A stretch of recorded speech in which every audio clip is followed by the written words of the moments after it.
Hi കൂട്ടുകാരെ, എല്ലാവർക്കും നമസ്കാരം. ഇന്നത്തെ നമ്മുടെ വീഡിയോ വളരെ ടേസ്റ്റി ആയിട്ട് തന്നെ തയ്യാറാക്കി കഴിക്കാൻ പറ്റിയ നല്ലൊരു പൊരിച്ച കോഴിമുട്ട റോസ്റ്റാണ്. ഇതുപോലൊരു മുട്ട റോസ്റ്റ് നിങ്ങൾ ഇതുവരെയും തയ്യാറാക്കി നോക്കിയിട്ടില്ലെങ്കിൽ തീർച്ചയായിട്ടും ഉടൻ തന്നെ തയ്യാറാക്കി നോക്കിക്കോളൂ.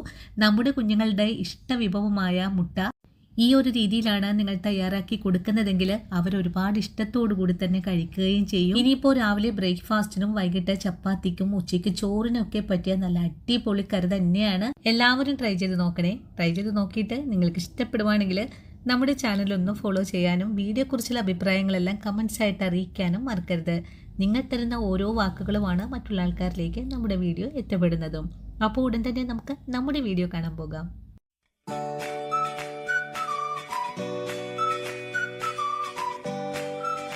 പൊരിച്ച കോഴിമുട്ട റോസ്റ്റ് തയ്യാറാക്കാനും വേണ്ടിയിട്ട് ആദ്യമേ തന്നെ നമുക്ക് ഒരു പാൻ അടുപ്പിലേക്ക് വെച്ച് കൊടുക്കാം. പാൻ ഇപ്പോൾ നല്ലതുപോലെ ചൂടായി കഴിഞ്ഞാൽ നമുക്കിതിലേക്ക് മുട്ട പൊരിച്ചെടുക്കാനായിട്ട് കുറച്ച് വെളിച്ചെണ്ണ കൂടെ ഒഴിച്ചു കൊടുക്കണം. എണ്ണ നല്ലവണ്ണം ചൂടായി കഴിഞ്ഞാൽ പിന്നെ നമുക്ക് ഫ്ലെയിം കുറച്ച് വെക്കാം. അതിനുശേഷം പൊട്ടിച്ച മുട്ട എണ്ണയിലേക്ക് ഒഴിച്ചു കൊടുക്കാം. ഒരിക്കലും ഫ്ലെയിം കൂട്ടി വെച്ച് മുട്ട ഇതുപോലെ ഒഴിച്ചു കൊടുക്കരുത്. മുട്ട പൊട്ടിത്തെറിച്ച് നമ്മുടെ മേല് പൊള്ളാനൊക്കെ സാധ്യത കൂടുതലാണ്. അതുകൊണ്ട് ഈ ഒരു കാര്യം മാത്രം നിങ്ങൾ എല്ലാവരും ശ്രദ്ധിക്കണേ. ഇനി നമുക്ക് ഈ മുട്ടയിലേക്ക് കുറച്ച് പൊടികൾ ചേർത്ത് കൊടുക്കണം. ഒരു നുള്ളു പെരിഞ്ജീരകപ്പൊടി ആദ്യമേ ചേർക്കാം.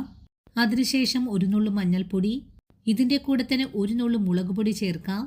വീണ്ടും ഇതിലേക്ക് ഒരു നുള്ളു കുരുമുളക് പൊടി കൂടെ ചേർക്കാം. ഇനി ആവശ്യത്തിനുള്ള ഉപ്പും കൂടി ചേർത്ത് കഴിഞ്ഞാൽ മുട്ട നമുക്കൊന്ന് മറിച്ചുകൂടെ ഇട്ട് കൊടുക്കണം. രണ്ട് വശവും നല്ലതുപോലെ മുരിഞ്ഞു വന്നാൽ പെട്ടെന്ന് തന്നെ നമുക്ക് എണ്ണയിൽ നിന്നും കോരി മാറ്റാം. നല്ലതുപോലെ മുരിഞ്ഞു വന്നിട്ടുള്ള മുട്ടയെ നമുക്കൊരു പ്ലേറ്റിലേക്കൊന്ന് മാറ്റാം. വീണ്ടും ഇതേപോലെ തന്നെ നമുക്ക് അടുത്ത മുട്ടയും പൊരിച്ചെടുക്കാം. ഞാനിവിടെ 5 മുട്ടയാണ് പൊരിച്ചെടുക്കുന്നത്. നിങ്ങളുടെ വീട്ടിലെ മെമ്പേഴ്സിന്റെ എണ്ണ അനുസരിച്ചിട്ട് ഇതുപോലെ ചെയ്തെടുക്കാവുന്നതാണ്. രണ്ടാമത്തെ മുട്ടയെ നല്ലതുപോലെ ഒന്ന് മുരിഞ്ഞു വന്നിട്ടുണ്ട്. ഇതിനെയും നമുക്കൊന്ന് മറിച്ചിട്ട് കൊടുക്കാം. ഇതുപോലെ തന്നെ നമുക്കെല്ലാം ഒന്ന് ഫ്രൈ ചെയ്ത് മാറ്റാം. മുട്ടയെല്ലാം ഫ്രൈ ചെയ്ത് മാറ്റിയിട്ടുണ്ട്. അതിനുശേഷം റോസ്റ്റ് തയ്യാറാക്കാനുള്ള ഒരു പാൻ അടുപ്പിലേക്ക് വെച്ച് കൊടുക്കാം.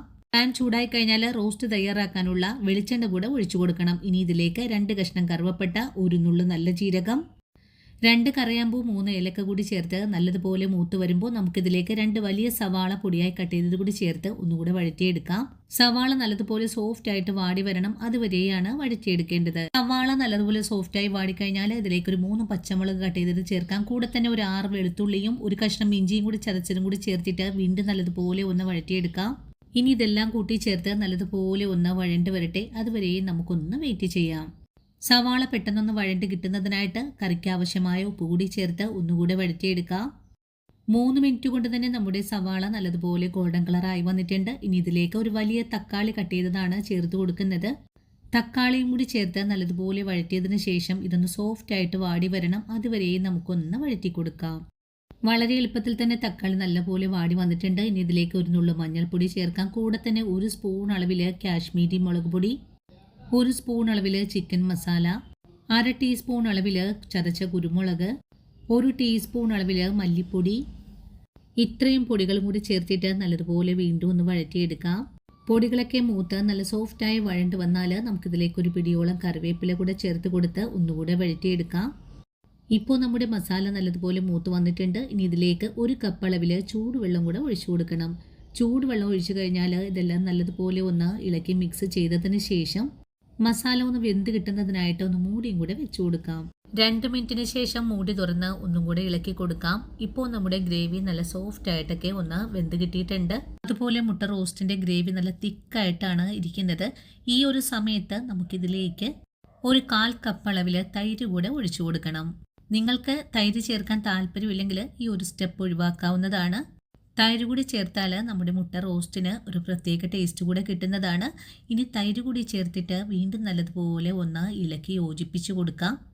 അതിനുശേഷം 1 മിനിറ്റ് കൂടെ നമുക്കൊന്ന് മൂടി വെച്ച് കൊടുക്കാം. 1 മിനിറ്റ് കൂടെ കഴിഞ്ഞപ്പോൾ മൂടിയൊന്ന് തുറന്നു നോക്കുവാണ്. നമ്മുടെ ഗ്രേവി നല്ലതുപോലെ തിളച്ച് എണ്ണയെല്ലാം തെളിഞ്ഞു നിൽക്കുന്ന ഒരു ഭാഗത്തിലാണ് കിട്ടിയിട്ടുള്ളത്. അതിനുശേഷം ഗ്രേവി ഒന്നുകൂടെ ഇളക്കി യോജിപ്പിച്ചതിന് ശേഷം നമുക്ക് ഫ്രൈ ചെയ്ത് വെച്ചിരിക്കുന്ന മുട്ടയാണ് ഇതിലേക്ക് ചേർക്കേണ്ടത്. മുട്ട ചേർത്ത് കഴിഞ്ഞാൽ ഫ്ലെയിം സിമ്മിലേക്ക് വെച്ച് കൊടുത്തിട്ട് ഒന്നുകൂടെ മൂടി വെച്ച് കൊടുക്കാം. 1 മിനിറ്റ് മൂടി വെച്ച് കഴിഞ്ഞാൽ പിന്നെ നമുക്ക് മൂടി തുറന്ന് നോക്കാം. അതിനുശേഷം മുട്ട ഒന്ന് മറിച്ചുകൂടെ ഇട്ട് കൊടുക്കാം.